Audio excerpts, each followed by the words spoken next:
are so delighted to have with us tonight the chairman of the board, Joe Seiler, and Ken Henderson, the executive director of REAF. And I know you don't know what REAF is, so we're going to have them tell us. And welcome. So happy to have you, Joe, and Ken. Thank you so much. And REAF, help is on the way. What does REAF stand for? REAF stands for the Richmond Herman AIDS Foundation. It was founded by two moms, Barbara Richmond and Peggy Herman, who both lost their only sons to AIDS, as a way to honor their sons' memories and to raise funds for the kind of agencies that took care of their sons before they died. And this is going on for 10 years now. This is our 18th year. Oh my God. Yeah, yeah. One of our yeah. shows is 10 years. But, oh, Help is on the way? Was that the one? The holiday show is 10 years, Okay. but we started, it's actually going on the 18th year for our main gala, Help is on the Way, the main gala that's done in the summer. And the story behind this, let's go back on the two mothers were friends from childhood. Yeah. And then they got together when they were 70 to live together because their husbands passed away. And then one of the sons died first of AIDS. And then 4 years later, the other son died. And tell us the whole story behind how it all started. It started from that nucleus. Well, the two moms, native San Franciscans, their families were here for many years, grew up together. They were friends, both kind of lived their lives, kind of went separate ways for a while. Barbara Richmond ended up divorcing her husband, and Peggy Herman lost her husband. And they sort of reconnected back here in San Francisco and decided to become roommates. And about the same At the time, age of 70. Yeah. It was amazing. That's a story alone. Yeah, it's amazing. But, well, you know, they both needed support. They didn't have husbands anymore, and they had been friends for all of their lives and just enjoyed each other's companies. And Barbara made a comment one time I found really funny. People always wondered about them, you know, two little old ladies kind of living together. And she said, well, some people probably think we're lesbians, but I guess we're really just domestic partners. Yeah. And then you were friends with one of the Herman sons. was our best friend, yeah. And when he passed away, they approached you. Yeah, they approached us to see if we would Just help. because you're friends. Yeah, they would Not say, that can you'd we been in help the out? field. And we would like to do another benefit, because they did a benefit when John Richmond, Barbara's son, passed away in 1990. And they said, well, can you help out and do a benefit, you know, and we want to keep this going. So they asked us to do it, and we said, well, okay, but we really didn't know what we were doing. But we got all our friends together, and we said... You started in the garage. No, we didn't start in the garage. We actually started in the living room. Okay. But we did get everybody together, and we said we want to put on a show, but we wanted to do it as a quality entertainment event, and we wanted to spend no money because we wanted all the money to go to the charities. So we got them in the middle, all in a circle, and we said, you're in charge of the auction, and we need help here and here. And everybody just kind of came together. And Ken's in charge of 20 things, Yes, and you're in charge of the other 20. I do the kind of show part and that sort of thing. And the others are in charge of 60%. Yeah, and some of them, it's been 18 years. We still have Gary, who's still in charge of the silent auction. It's raised hundreds and hundreds of thousands of dollars. Oh, that's wonderful. And, you know, and many, many, many people have helped out over the years. So it eventually, you know, it grew. In that first event, again, we didn't know too much of what we were doing, but bottom line, it built. And we had the Phantom of the Opera stars and the ballet and the symphony, and everybody came together. It was a sold-out event at the Palace of Fine Arts. And Jane Russell. And yeah, and some for the oldies, years, right. and it ended up being now the largest show in Northern California for AIDS, and was as a big gala, especially our in the summer. And after that, we've expanded to other programs, so we have year-long entertainment events, and all the funds go to the local AIDS charities. The problem we have with that sometimes is people think the Broadway cast are just going to do like a concert version of their show, but it's entirely different. They put together entirely new material, and it's an original show all the way through. They're always phenomenal. Every cast has their own feel. We've worked with Phantom of the Opera. It'll be a little more classic. We've worked with the cast of Hair. You know, it's a little more down-home and funky, but they're all amazing shows. And let's talk more about AIDS and the services that are helping people with AIDS.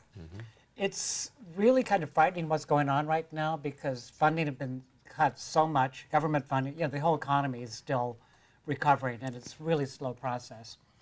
But government funding for AIDS services has been cut dramatically. The Ryan White Care Funds, which are one of the primary government sources for funding,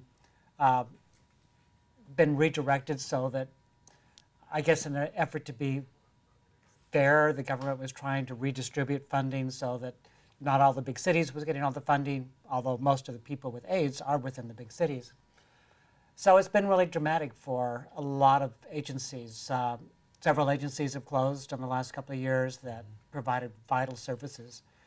They've tried to redistribute their services to other agencies, but it's really tough. The good news about AIDS is that it's a misperception. A lot of people think, I have drugs now that control it. It's a manageable disease. I don't have to really worry about it. But the truth is, not everybody can handle the drugs, number one. But there are more people living with AIDS and depending on the services that these agencies provide to keep them alive and keep them healthy. And that's what we're trying to do now. When we started this organization, it was really about helping people die with dignity, because AIDS really was kind of a death sentence at that point.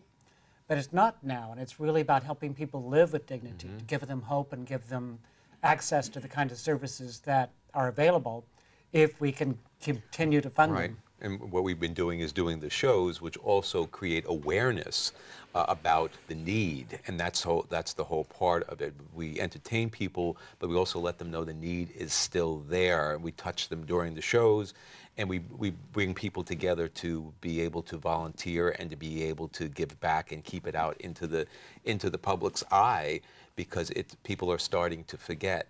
And what we've been able to do is to so far donate over $2.5 million to over 30 Bay Area agencies, and there have been several cases where agencies have said, I just received the check, and thank God we've received the check, because we were teetering on going under, and we kind of helped them in order to be able to get through difficult periods. And it's all through volunteers. I mean, everyone, we have so many volunteers that are part of it, and all the performers donate their time. But our challenge is always getting sponsorship and advertising and all those types of things, and doing everything on a very low, on a shoestring. But there are major galas, so no one knows what's going on behind the scenes. So was it Barbara or Peggy, when she was in the hospital with her son and she saw that there was no family for some of the members in the hospital who were dying of AIDS? Barbara. It was Barbara. Barbara. And she's adamant. She was just adamant that I will support my child.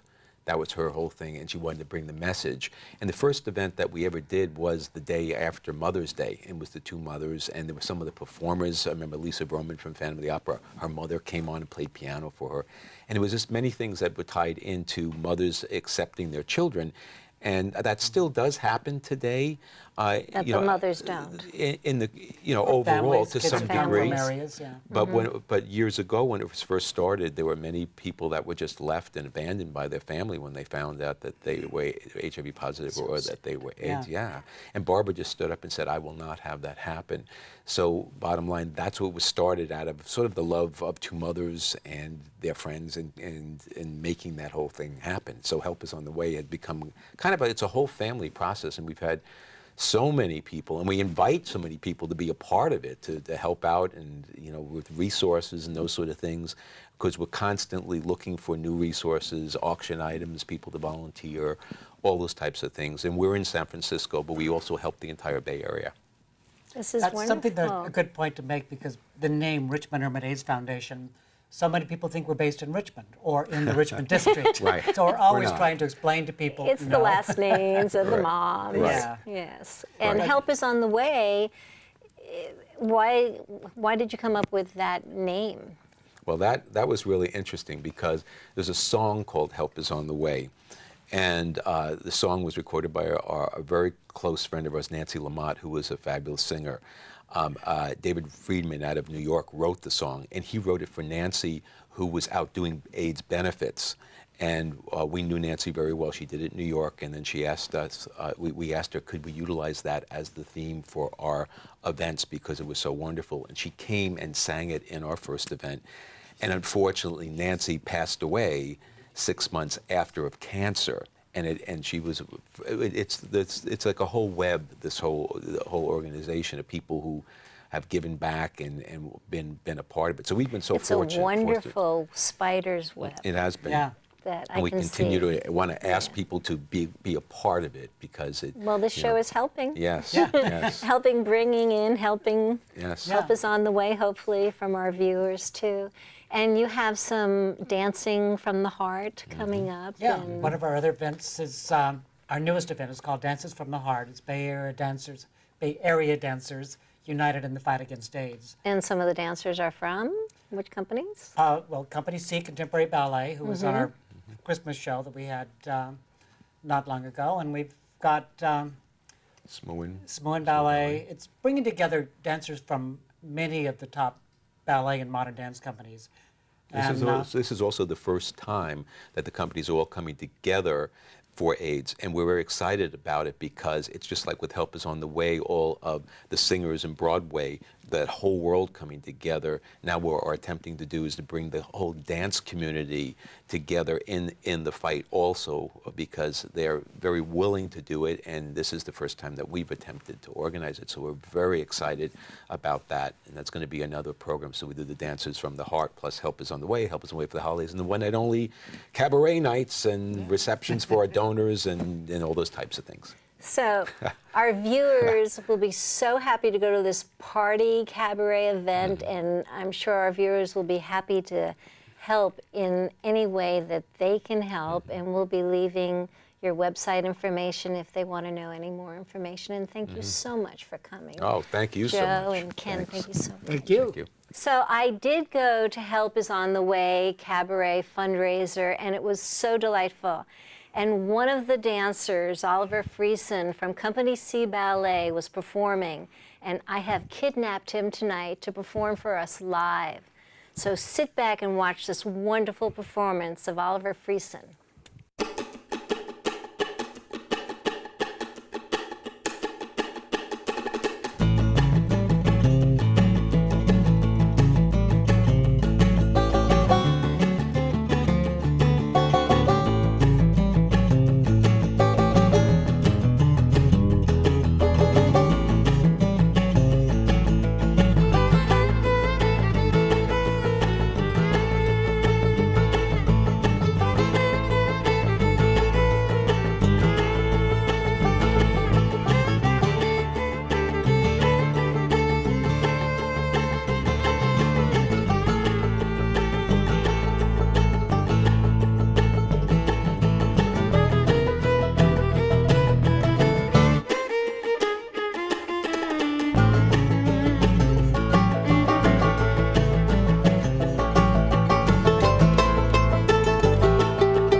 So REAF and the fundraising for REAF brings a whole community of people together and companies together.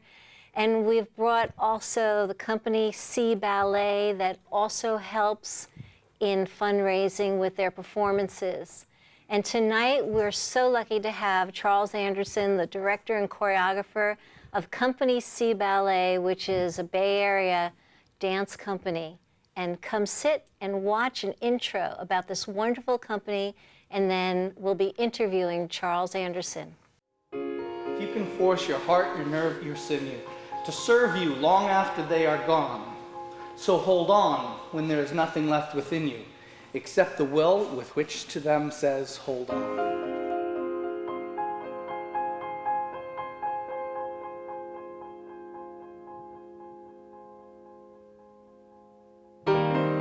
That says it. That's this piece, and that's dance. And you know what? The last part of it is something that's important too, because when you're dancing for a short time, you can forget life. So the last part of that poem goes, if you can fill the unforgiving minute with 60 seconds of distance run, yours is the world and all that's in it. And what's more, you'll be a man, my son. So when you're doing this, this is that point where you need to fill that unforgiving minute with 60 seconds of distance run. And you have to force your heart, your nerve, your sinew to serve you long after they are gone. So hold on. Because we need to know who you are.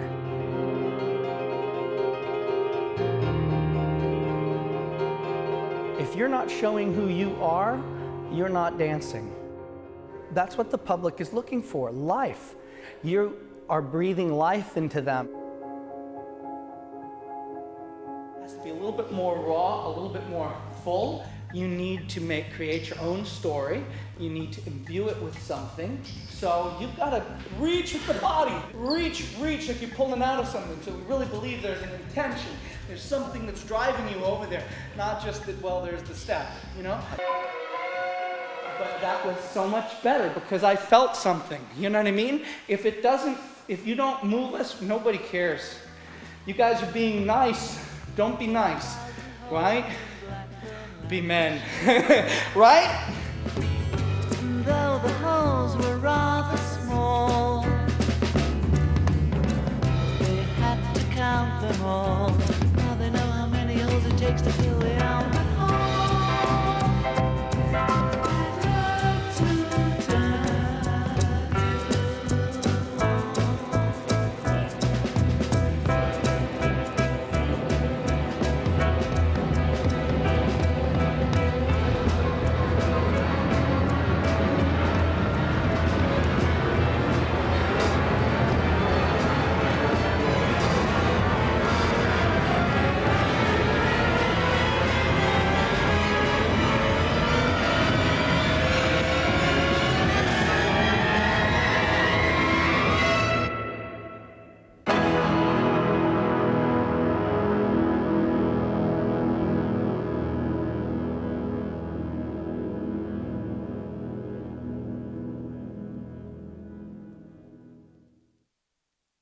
Charles Anderson, thank you so Stephanie, much. nice to be here. So you are a dancer from New York City Ballet?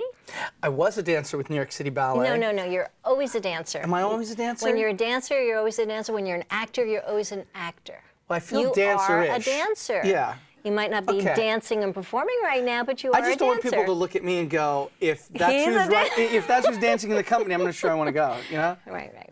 But you have the intelligence and got a good creativity of choreography You know how because it of is. your background. And Yes, that's what I'm trying to say here. Yeah. And you've worked with Baryshnikov?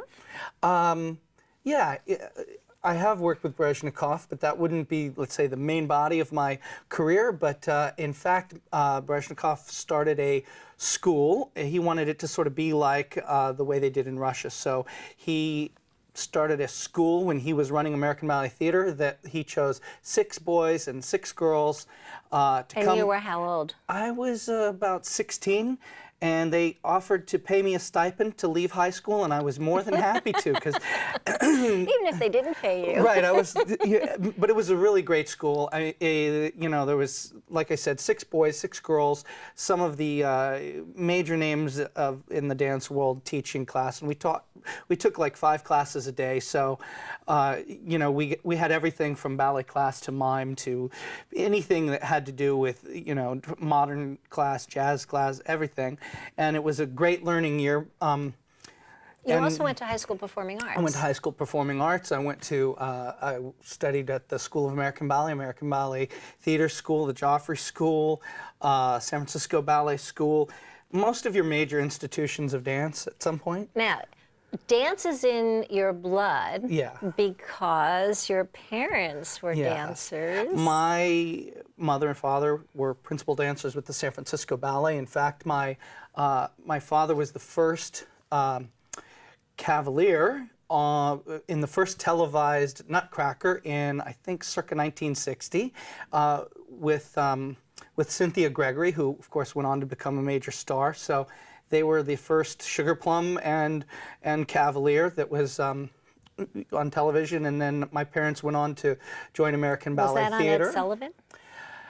No, it was like CBS, and I've got to find the tape somewhere. I know it's somewhere in the family archives, you know. And I remember it was very early on in the filming of dance, and so I remember that like my father's doing Alice Gun turns, and they're zooming in on his face, and I'm like, there's a sweat. It's the leg and the turn and the, you know, but they're like. And how old were you at that time? I wasn't born yet. Oh, okay. Yeah. But you remember seeing that. Well, somewhere along the lines. Right. Like, my parents did Broadway and were in American Ballet Theater, and my father danced with everybody from Alvin Ailey for about 15 minutes to, you know, Elliot Feld. And so my whole family's been very involved. In fact, when Michael Smuin came and co-directed at San Francisco Ballet, he asked my parents, or my stepfather, because my parents got divorced, and so it's a long story, but people know my stepfather as well, who ran the San Francisco Ballet School, was the director and of the his name? Richard Kamek. And my mom was one of the leading teachers there, and so, you know, there's not a time in my life before. Did you always know dancing. you wanted to be a dancer? No, but I think the thing is it changes for, at least it did for me. When I was little, I think the thing was I wanted to be a Nutcracker because it looked like fun. My mom said you have to that's take. unusual for a boy. I mean, boys Well, you don't know, really tend to go Well, I towards didn't think of it dance. as ballet. I thought of it as I wanted to be up on that stage. Okay. But she said, well, you're going to have to take ballet. I was like, okay. And I think, you know, as time goes by, different people have different things. Like for me, at a certain point, I realized that the numbers were in my favor as far as dating at that time. There's like, you know, 70 girls and me, so that worked. And then later on, I got into it because, you know, I wanted to leave high school, and they asked me to leave high school. Later on, I started making some good money, and then when I got a little bit older, I actually learned to appreciate art and all these wonderful things that I had been surrounded by that didn't even know that I had been surrounded by many special people and had been surrounded by many special events and you know, great music and So how did you know you wanted to be a choreographer? well, I didn't, but I had a father who was a freelance choreographer after he quit dancing, and I got into it in a way. My father had taken a job in South Carolina with a company there, and then he got another job choreographing somewhere else, and he called me up and he said, and I was with the New York City Ballet at the time where most of my career was, and he said, do you want to do this? Do you want to choreograph a work? Because I've got 2 gigs. I've got to do something. And I said, yeah, I'll do it. And I went down there and For a small stipend. right, yeah. I went down there and I really had a great time, and I really was like, oh, this is why people do this. It's really wonderful to be this creative, and so that then I was hooked, and you know. And then a director. I mean, that's huge. Choreographer and director. Yeah, yeah. I mean, you do a great job. I saw Yeah. your company perform, and it's wonderful. I mean, I watched you in rehearsal, and I watched you in the performance, and I see how you put everything together so beautifully, from the lighting and the Well, PR thank you. people, and Yeah. you've got a great company. Yeah, this is our 10th year. I'm really happy, and luckily, you know, our 10th anniversary came in our 10th year, because in my 8th year, I would never been able to do it. But no, but it's taken 10 years. It was funny when you said that you had captured one of the dancers, because in the beginning I felt like, you know, I wasn't so much as hiring dancers as taking prisoners, you know, hostages. Did they know You're going that? to dance, no, but you know, and then now we've got this great company, and you know, it just takes perseverance and it takes dedication, and I think it takes lots of passion, and I think And talent. I yeah, mean, if you're a yeah. lousy choreographer, you know, all the tenacity would not Yeah, help. yeah. But you happen to be very good. Yeah. Well, I'm lucky. And you to use have also other had a lot of choreographers, too. Yeah. Well, you know, I'm interested in my work, but I've also always been interested in other works, and I guess I have a short attention span because I like a lot of things, you know. So I looked at, when I moved back to San Francisco, having lived in New York for many years. I looked and said, there's a niche here for someone who can curate a really great evening of dance. And there were so many works by friends of mine and choreographers that I had worked with that were of high stature and whatnot. And I knew I could bring them here and I could put that together. Because there's a lot of great companies, but there was a real emphasis on companies that had a singular focus, like Lines being about Alonzo King's work and Smuin being about Smuin's work. And I just looked at it as San Francisco is a really fantastic company, but not everything falls within their purview. And there is many fantastic things out there to bring here. And so we've had success in doing that, and had success in sort of showing a much broader version of what dance can be. You know, I want to separate the idea of stuffy from ballet.